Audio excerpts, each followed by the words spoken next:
Statement base की बात करें तो पहला स्टेटमेंट है 10 मिनट डिलीवरी ब्रांडिंग स्टॉप करने के लिए बोला गया है, वर्कर के ऊपर प्रेशर है और अनसेफ कंडीशन है। दोनों ही बातें यहाँ पे बिल्कुल सही है, तो सी आपका सही आंसर हो जाएगा। ठीक है, पेज नंबर 6 की बात करें तो यहाँ पे हम लोग बात करेंगे इक्वालिटी, इक्वालिटी इन सोसाइटी को लेकर। तो आप सबको मालूम होगा अभी रिसेंटली जो है आपको बताया था कि मैंने कि हम अपना एक केस था ना आरटी को लेकर, मैं आपको बताता हूँ। खैर वो भी अभी अपन ने जीत लिया काफी सालों बाद में, 4-5 साल के बाद में उस केस को अपन ने जीता है। तो अभी रिसेंटली अगर आप आरटीई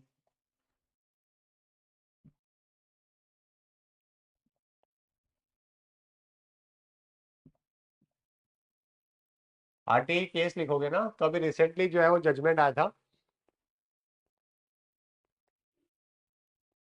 ये 25% वाला है ना, तो ये अगर आप देखोगे तो एक ये वाला सुप्रीम लाइव लॉ के ऊपर आर्टिकल है ना। इसके अलावा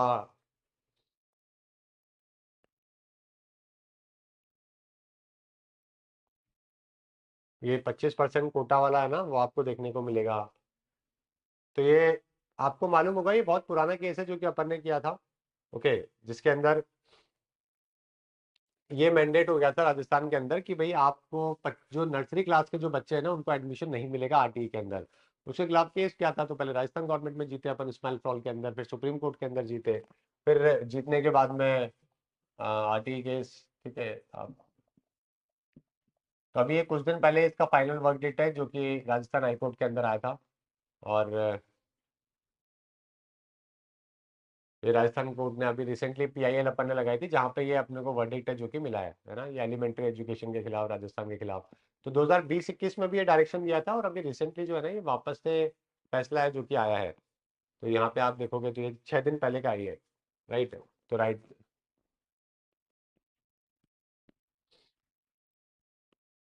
तो इसमें एडमिशन नहीं मिल रहा था, अब यहाँ पे कंपलसरी कर दिया गया है कि एडमिशन है जो कि आपको मिलेगा ही मिलेगा।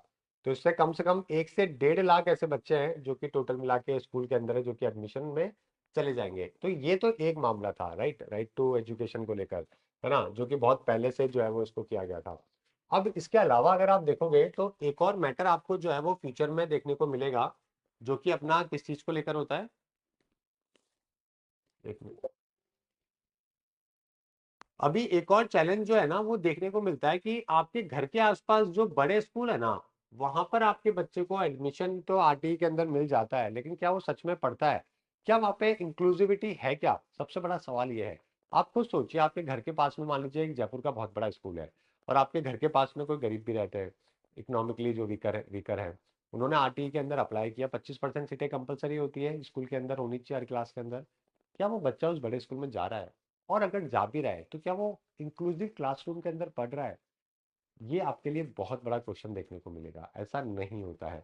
आप 90% केसेस में आपको देखने को मिलेगा कि ऐसा नहीं होता कि बड़े स्कूल के अंदर बच्चे जहाँ पे 2-3 लाख रुपए फीस दे रहे हैं और उनके साथ में जो है ना इकोनॉमिकली वीकर भी पढ़ाई कर रहे हैं, ऐसा नहीं होता है। तो अब सुप्रीम कोर्ट के अंदर ये मैटर है जो कि देखने को मिला है कि हमें घर के पास वाले जो स्कूल है ना वो सारे इंक्लूसिव बनाने बहुत जरूरी है। एक अच्छे स्कूल का मतलब क्या है, आपको अपने बच्चे को कहाँ पे भेजना चाहिए, आपके अपने बच्चे की शिक्षा क्या होनी चाहिए। इस देखो, हमेशा बात ध्यान रखो, अगर आपका क्लासरूम के अंदर इंक्लूसिविटी है, इंक्लूसिविटी का मतलब होता है कि आपकी क्लास में गरीब बच्चे भी होने चाहिए, अमीर बच्चे भी होने चाहिए, ताकि गरीब के लिए अमीर जो एक इंस्पिरेशन के टाइप हो और अमीर जो बच्चा है उसको पता लगे कि वो कितना प्रिविलेज है, पहली बात। दूसरा, साथ में किस तरीके से सोसाइटी जो है वो काम करती है, किस तरीके से प्रॉब्लम्स आती है। एक अमीर बच्चा जो सारे अगर मर्सिडीज वाले क्लास में रहेंगे तो उनको लगेगा कि देश में तो सबके पास मर्सिडीज होगी, वो कभी इंडिया के साथ में कनेक्ट ही नहीं कर पाएंगे, हेल्प ही नहीं कर पाएंगे। उनको पता ही नहीं प्रॉब्लम क्या क्या है, राइट, क्योंकि उन्होंने देखा ही नहीं कभी वो समाज। तो अगर दो अलग अलग बैकग्राउंड के बच्चे होते हैं ना तो एक दूसरे से बहुत सीखते हैं, उनकी लर्निंग बहुत अच्छी होती है और बच्चा भी हम्बल बनता है, बच्चे भी इस चीज़ों को समझता है धीरे धीरे। वो नोटिस करता है कि मेरे पास क्या है, इनके पास क्या नहीं है। और दूसरा बच्चा भी इंस्पिरेशन लेता है कि मुझे इकोनॉमिकली साउंड बनना है, मुझे मेरी फैमिली को सपोर्ट करना है। तो फिर वो भी पढ़ाई पे ध्यान लगाता है और कुछ और लाइफ में अच्छा करने की कोशिश करता है। क्लास हमेशा ऐसा होना चाहिए जहाँ पे हमेशा इंक्लूसिविटी हो, जहाँ पे ना ना सिर्फ इकोनॉमिकली ऊपर और नीचे वाले बच्चे हो, लेकिन साथ में रिलीजन के, कास्ट के, डेमोग्राफी के, राइट, लैंग्वेज के अलग अलग बच्चे क्लास में होने चाहिए। अगर एक क्लासरूम में एक बंगाली है, एक कश्मीरी है, एक राजस्थानी हरियाणवी है, एक साउथ इंडियन है, तो मैं बता रहा हूँ उस बच्चे की जो ग्रोथ होगी ना, उन बच्चों की आपस में सीखने की, 4 रिलीजन, 2 रिलीजन के, 3-4 रिलीजन के बच्चे हैं क्लासरूम के अंदर, they will learn amazingly in life. और उनका जो स्ट्रीट स्मार्टनेस होगा ना, लोगों से बात करना, लोगों को समझाने का, लोगों से रिएक्ट करने का, लोगों की आ, हर इमोशन को समझने का, इमोशनल इंटेलिजेंस, सोशल इंटेलिजेंस, वो बहुत अच्छा होगा। ये बात पेरेंट्स नहीं समझते हैं। उनको लगता है कि अगर हम 3 लाख रुपए फीस दे रहे हैं तो हमारा बच्चा तो वही जाना चाहिए जहाँ पे सोसाइटी के अंदर सबसे टॉप क्लास के बच्चे आते हो। इससे आप अपने बच्चे का भला नहीं कर रहे हो, आप उससे बच्चे को अपने नुकसान पहुंचा रहे हो। ये पेरेंटिंग का एक जनरल कॉन्सेप्ट भी लोगों को नहीं समझ में आता है। हमेशा ध्यान रखिएगा, फ्यूचर में आप हमेशा उन स्कूल में बच्चे को डालिएगा जहाँ पे आपको हर तरीके के बच्चे देखने को मिले, साथ में एटलीस्ट 25% तो आपकी क्लास में बच्चे पढ़ने ही चाहिए, अंडर प्रिविलेज। अगर वो बच्चे होंगे तो आपके बच्चे का ग्रोथ बहुत अच्छा होगा। And we have to make sure कि एडमिशन मिलना चाहिए उन बच्चों को, वो क्लासरूम में पढ़े। मैंने जयपुर में बहुत सारे बड़े बड़े स्कूल देखे हैं जो, पता है क्या करते हैं, आरटीई के बच्चों को अलग से क्लासरूम बना के पढ़ाए होते हैं। Where is the inclusivity, right? कैसे ही बच्चे ये सीखेंगे? और हम इन बच्चों से जो आज भी इंक्लूसिवनेस आप नहीं दे रहे हो, तो इन बच्चों से क्या उम्मीद करेंगे कि ये कल को सोसाइटी के जो डाउन पार्ट है उनके लिए कुछ कर पाएंगे? उनको तो पता ही नहीं है ना कि ऐसा भी कुछ पार्ट है देश के अंदर। समझ गए ना? वो अपनी गाड़ी से बाहर निकल रहे हैं, ना घर से बाहर, और स्कूल का जिसका काम है वो अपना कर नहीं रहा है। तो यहाँ पे सुप्रीम कोर्ट का पूरा मुद्दा यही था, है ना, कि कैसे जो है वो हमें हमारे स्कूल को जो है ना वो इंक्लूसिव बनाने बहुत जरूरी है। तो equality in society has to start in school, ये सुप्रीम कोर्ट का यहाँ पे वर्डिक्ट है। तो सबसे पहले अगर आप देखोगे तो हमारे यहाँ पे सोशल और इकोनॉमिक बैकग्राउंड में जो डिफरेंसेस है ना, अगर वो एक सेम क्लासरूम में नहीं बैठेंगे तो कभी भी सोसाइटी इक्वल नहीं हो पाएगी। तो यहाँ पे सेक्शन 12 जो है आरटी एक्ट 2009, उसका आर्टिकल 21 है, जो राइट टू एजुकेशन का पार्ट है, जिसमें 25% सीटें नर्सरी के अंदर प्लस फर्स्ट क्लास के अंदर एडमिशन इसमें करवाया जाता है, राइट? नेबरहुड स्कूल के अंदर जो भी वीकर सेक्शन है, डिसएडवांटेज ग्रुप है। और अपन ने भी स्माइल फ्रॉड में भी बहुत बच्चों का करवा रखा है ना। और अगर आप जॉब करते हैं तो मैं आपको हमेशा कहता हूँ कि एक बच्चे की एजुकेशन जरूर स्पॉन्सर करा करो स्माइल फॉर ऑल की वेबसाइट पे जाके।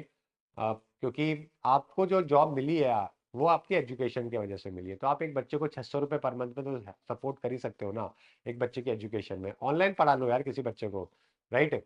एक बच्चे को ऑनलाइन पढ़ाने के लिए वीक में 2-3 घंटे भी अगर आप दे दोगे तो उस बच्चे में सोचिए कितना ग्रोथ आएगा, जो कभी उस बच्चे के पास जिंदगी भर में कोई टीचर नहीं मिल सकता उसको आपके जैसा। और उसके लिए क्या करना पड़ेगा? उसके लिए ऑब्वियसली आपको स्मेल फॉल की वेबसाइट पे जाके वहाँ पे वॉलंटियर का फॉर्म भर दीजिएगा और आपके पास कॉल आ जाएगा, और आप एक बच्चे को अडॉप्ट करके पढ़ा भी सकते हैं या फिर उसकी एजुकेशन स्पॉन्सर कर सकते हैं। जो भी आप कर सकते हैं दोनों में से आपको करना चाहिए। चलिए ठीक है। तो ये जो 25% इंक्लूजन है ना, ये कोई वेलफेयर नहीं है, ये सुप्रीम कोर्ट ने बहुत अच्छी बात बोली। ये इक्वलिटी लाने का एक तरीका है, सोशल जस्टिस का, फ्रेटर्निटी का, भाईचारा का बनाने का तरीका है। और किस तरीके से हम लोग हमारे सोसाइटी में इनइक्वालिटी को रिड्यूस कर सकते हैं, एक नेबरहुड कॉमन स्कूल बना के, उसका एक बहुत अच्छा एग्जाम्पल है। और विदेशों में भी ऐसे ही होता है। विदेशों के अंदर एक कारपेंटर का बच्चा हो या फिर कोई दूसरा, कोई एक चाहे मल्टी मिलियनर का बच्चा हो, there is no difference in it, right? क्यों नहीं है? क्योंकि दोनों के बच्चे एक ही जगह पे जा रहे हैं, दोनों के बच्चे कॉमन पढ़ाई कर रहे हैं, एक ही जगह पे कर रहे हैं। तो आप एक दूसरे की चीजों को समझते हो, रिस्पेक्ट करना चालू करते हो। मैंने आपको बताया था ना, जयपुर में वी हैव ओपन स्कूल है, महात्मा गांधी इंटरनेशनल स्कूल, जहाँ पे कोई ड्रेस नहीं है, कोई कुछ कोई होमवर्क नहीं है, कोई बुक्स नहीं है। It's a completely experiential project based learning school. तो उसका लॉजिक भी यही है कि जब आपकी ड्रेस नहीं होती ना, होता क्या है, देखो स्कूल के अंदर है ना, हमें सबको एक जैसी ड्रेस पहना के बिठा दिया करते थे। अब जो अमीर बच्चा जिसका पैसे है ना, वो जिस दिन भी मौका मिलता था, कोई सैटरडे, कोई भी ऐसा फेस्टिवल हो या कहीं पर भी बाहर जाना हो, उस दिन ऐसे तगड़े ब्रांडेड कपड़े पहन के आएगा और सबको दिखाएगा। और बाकी लोगों को लगेगा यार ये क्या हो रहा है, मतलब इसके पास तो वाह नाइकी के शूज है, इसके पास ये है। बचपन में सबकी मेंटेलिटी होती है, हमारी भी हुआ करती थी, राइट? जब हम देखते थे यार ज्यादा जो जिनके पास है वो अलग अलग 3 दिन अलग अलग कपड़े पहन के आ रहे हैं फेस्टिवल्स में, इस तरीके से। अपने पास में पूरे साल भर में एक नई जोड़ी आती थी, वो भी दिवाली वाली। राइट? उसको कितनी बार ही पहनोगे? उसके अलावा स्कूल की ड्रेस है जो जनरल है घर वाली, उसमें पजामा टी शर्ट में टाइम निकल जाता था। तो ये वाली कहानी है। बट जब आप डेली अगर आपने स्कूल के अंदर अपनी ड्रेस हटा दी तो क्या होगा? बच्चे 2 दिन करेंगे ब्रांड ब्रांड, 4 दिन करेंगे, 6 दिन करेंगे, 10 दिन करेंगे। 1-2 महीने, 6 महीने बाद में एक टाइम आ जाएगा जब उनका ये जो पर्दे है ना ब्रांडेड, वो पूरा हट जाएंगे। आप क्लास में देखोगे कि आप कभी पता ही नहीं कर पाओगे कौन इकोनॉमिकली डिसएडवांटेज है, कौन इकोनॉमिकली प्रिविलेज्ड है, राइट? क्योंकि सब एक जैसे पहन के आ रहे हैं, कोई पजामा पहन के आ रहा तो आ रहा है, मतलब आप बता ही नहीं पाओगे डिफरेंस क्या है दोनों के बीच में। क्योंकि आपने बैरियर हटा दिए हैं। आपने 2 महीने, 6 महीने, 8 महीने उसके बाद में सब बच्चे कुछ भी पहन के आना चालू हो जाते हैं, और वो जो ब्रांड का जो आपका एक जो वो होता है ना, एक टैग होता है, वो धीरे धीरे अपने आप खत्म हो जाता है। इसको करने के लिए आपको स्कूल से स्टार्ट करना पड़ता है। लेकिन अगर आपने किसी भी चीज को प्रेस करके रखते हो, जैसे कि हमारे कॉमन कपड़े होते हैं स्कूल के अंदर नॉर्मली, बाकी स्कूल में तो जैसे ही मौका मिलेगा वो बच्चे अपना ब्रांड ब्रांड दिखाना चालू कर देंगे, और जिसके इकोनॉमिकली जो नहीं है वो बेचारा क्या कर पाएगा। वहीं से डिफरेंसेस स्टार्ट हो जाते हैं। तो आपने किसी भी चीज को दबाना, सप्रेस करना, बैन करना is not a solution, right. Okay, आपको ओपननेस करनी पड़ेगी, उससे सोल्यूशन निकलता है। खैर, आगे बात करते हैं। National mission plus institutional duty की बात करें तो ये एक नेशनल मिशन के तौर पे इंप्लीमेंट करना चाहिए, ताकि state government, central government, local authorities, school, teachers, ये सब जो है इसके ऊपर अच्छे से काम कर सकें। ऑलराइट। और कोर्ट ने डायरेक्शन दिया है, रूल्स एंड रेगुलेशन के बारे में बात करिए, section 38 of the RT act के बारे में बात करिए, जहाँ पे एडवाइजरी काउंसिल्स बनाई जाती है। और ये सारे के सारे जो बातें हैं डेड लेटर के तौर पे नहीं हो, ये भी सुप्रीम कोर्ट ने मेक श्योर करने के लिए बोला है।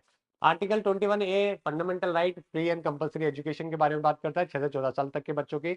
6 साल तक का बच्चा यहाँ पे इसलिए बात करी जाती है क्योंकि ये फर्स्ट क्लास में आता है, 6 साल का बच्चा, राइट। लेकिन नर्सरी भी इसके अंदर इंक्लूडेड है ना। तो नर्सरी का पैसा भी जो है वो स्कूल में, क्योंकि डायरेक्टली फर्स्ट क्लास में कैसे करवा सकते हो किसी भी बच्चे को, अंडर प्रिविलेज को, वो तो पढ़ ही नहीं पाएगा। फर्स्ट क्लास का बच्चा तो आजकल बहुत कुछ सीखने लग गया है, तो इसलिए नर्सरी से इसको करना जरूरी होता है। और अभी इसमें चैलेंज ये 14 साल वाला भी है, कि आप 14 साल में 8th में आ जाता बच्चा, अब 8th के बाद में उसके पास में स्पॉन्सरशिप ही नहीं है, कोई पढ़ाई के लिए कोई जुगाड़ ही नहीं है। अब 9, 10, 11, 12 में क्या करे वो, समझ गए, ये वाली कहानी है। तो आरटी एक्ट 2009 की बात करें तो यहाँ पे आर्टिकल 21A के बारे में तो है ही। और ठीक है, 25% होना चाहिए, बाकी कुछ खास है नहीं। चलिए, तो इसके ऊपर सवाल पहले बहुत बन चुके हैं, बहुत ही कॉमन ये टॉपिक है जो कि आपके मेंस में आता रहता है कि हर एक एग्जाम में। सीजीएल में भी 2021 के अंदर आया था, आर्टिकल 21 है, आर्टिकल 21 है, आरटी एक्ट 2009, 2022 के मेंस एग्जाम में। दिल्ली पुलिस कांस्टेबल के अंदर भी आया था, है ना। नहीं, इसके अंदर तो नहीं आया। 86 कॉन्स्टिट्यूशन अमेंडमेंट एक्ट में जरूर आया था कई बार 2009 में। Section 12(1)(c) of RT act primarily क्या मैंडेट करता है? मैंडेट ये करता है कि 25% सीटें जो है ना, वीकर या डिसएडवांटेज बच्चों के लिए अनएडेड जो है वो नेबरहुड स्कूल में होनी चाहिए। इसके अंदर जो माइनॉरिटी स्कूल है ना, जैसे कि जैन समाज के हैं, बौद्ध समाज के हैं, मुस्लिम समाज के हैं, क्रिश्चियन समाज के हैं, वो वाले स्कूल के अंदर ही 25% मैंडेट काम नहीं करता है।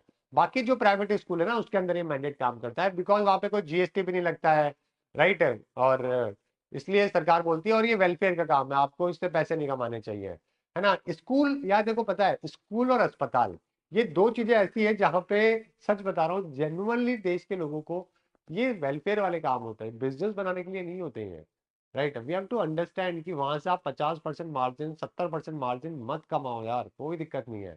आप 20%, 30% मार्जिन रखो, सस्टेनेबल बनाओ, राइट, और उसको क्वालिटी के साथ में चलाओ। ये एजुकेशन हेल्थ केयर का काम होता है, राइट। लेकिन बात, प्रॉब्लम क्या है, लोगों ने इसको भी बिजनेस बना लिया। अब बिजनेस बनाने के बाद में दो मोस्ट इंपॉर्टेंट पैरामीटर ही, अगर आपके पिलर्स ही अगर आपके खत्म हो जाएंगे तो कैसे देश चल पाएगा, कैसे हम लोग बच्चों को ग्रो कर पाएंगे। तो कभी भी अगर आप जिंदगी में स्कूल खोलो, ठीक है, पैसे कमाओ, कोई दिक्कत नहीं यार, आप डेमोक्रेटिक कंट्री में हो, जितना कमाना है कमाओ, बट कुछ चीजें आपको छोड़नी पड़ेगी, राइट है। आप पैसे के चक्कर में हर चीज तो ना कर सकते हो। तो वहां पे school education is one of that, कि आपको अपना सस्टेनेबल बनाओ, पैसे भी कमाओ, बट आपको obviously you have to keep the margin low so that आप you can give the best quality. एक क्लास में 50 बच्चे, 40 बच्चे, 35 बच्चे मत बिठाओ, आप 25 बच्चे रखो मैक्सिमम, उनको आप क्वालिटी दो, राइट है। इस तरीके से एजुकेशन इम्पार्ट होती है।